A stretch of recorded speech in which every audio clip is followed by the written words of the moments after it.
ஜெய் பீம், ஜெய் பீம், ஜெய் பீம். புரட்சியாளர் அம்பேத்கர் அவர்கள் இந்திய அரசியலமைப்பு சாசனத்தை எழுதும்போது 7 பேர் கொண்ட குழுவை நியமித்து எழுதப்பட்ட சாசனத்தில் 6 பேர் அவங்களுடைய அந்த அரசியல் சாசனம் எழுத முடியாமல் விட்டுட்டு போயிட்டாங்க.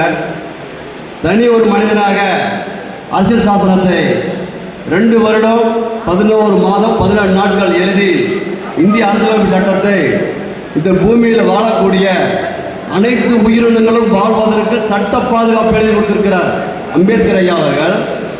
இந்தியாவில் வாழக்கூடிய அத்தனை எறும்பு, ஈ, காக்கா, குருவி அனைத்து உயிரினங்களும் வாழ்வதற்கு, நிலங்களை பாதுகாப்பதற்கு, அனைவருக்கும் கல்வி, வேலைவாய்ப்பு, பொருளாதாரத்தை அனைத்தும் பெற்றுத் தருவதற்காக தனி மனிதனாக சட்டத்தை எழுதி தந்த மகத்தான தலைவர் அம்பேத்கர் அவர்கள். அவர் வழியில் இந்தியாவை ஆட்சி செய்ய சொல்லி அரசியலமைப்பு சட்டத்தை எழுதி கொடுத்து 10 ஆண்டுகளை நிறைவேற்றின்னு சொன்னால் அனைத்து மக்களுக்கும் அனைத்து சலுகைகள் கிடைத்துவிடும் என்று சட்டத்தை நிறைவேற்றினார்கள். ஜனவரி 1950 குடியரசு தினத்தன்று.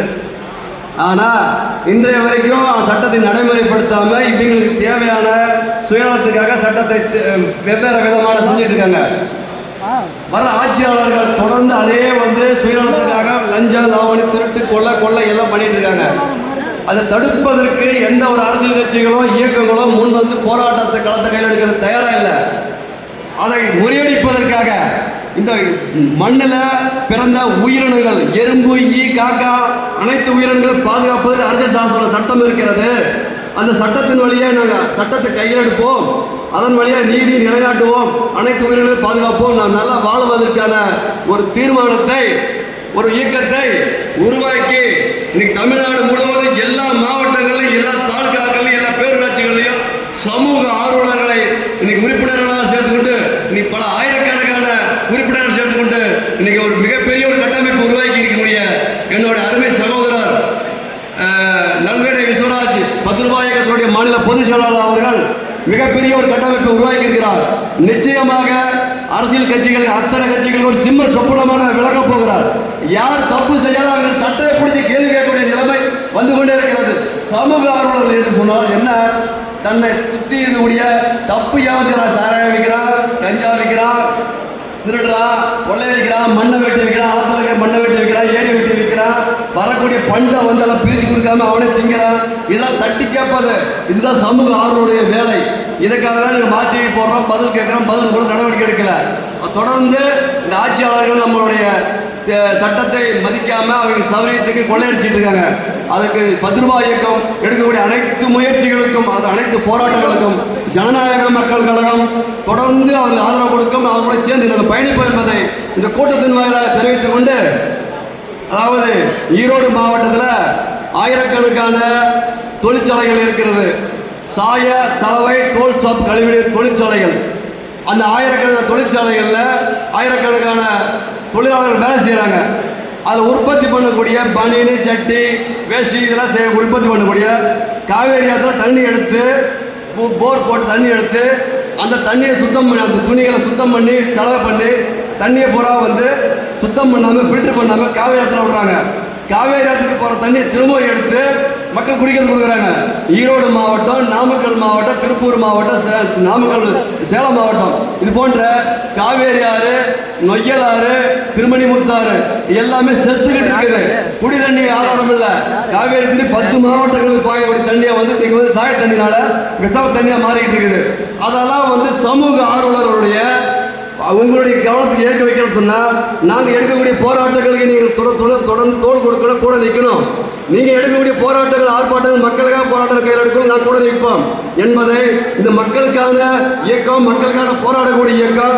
அதனால் இந்த மாதிரி சாய தண்ணியை தடுக்கலாம், காவேரி ஆற்றுல பொது சுத்திகரிப்பு கட்ட சொல்லி தமிழக அரசாங்கத்துக்கு தொடர்ந்து நாங்கள் மனு கொடுத்துட்ருக்குறோம்.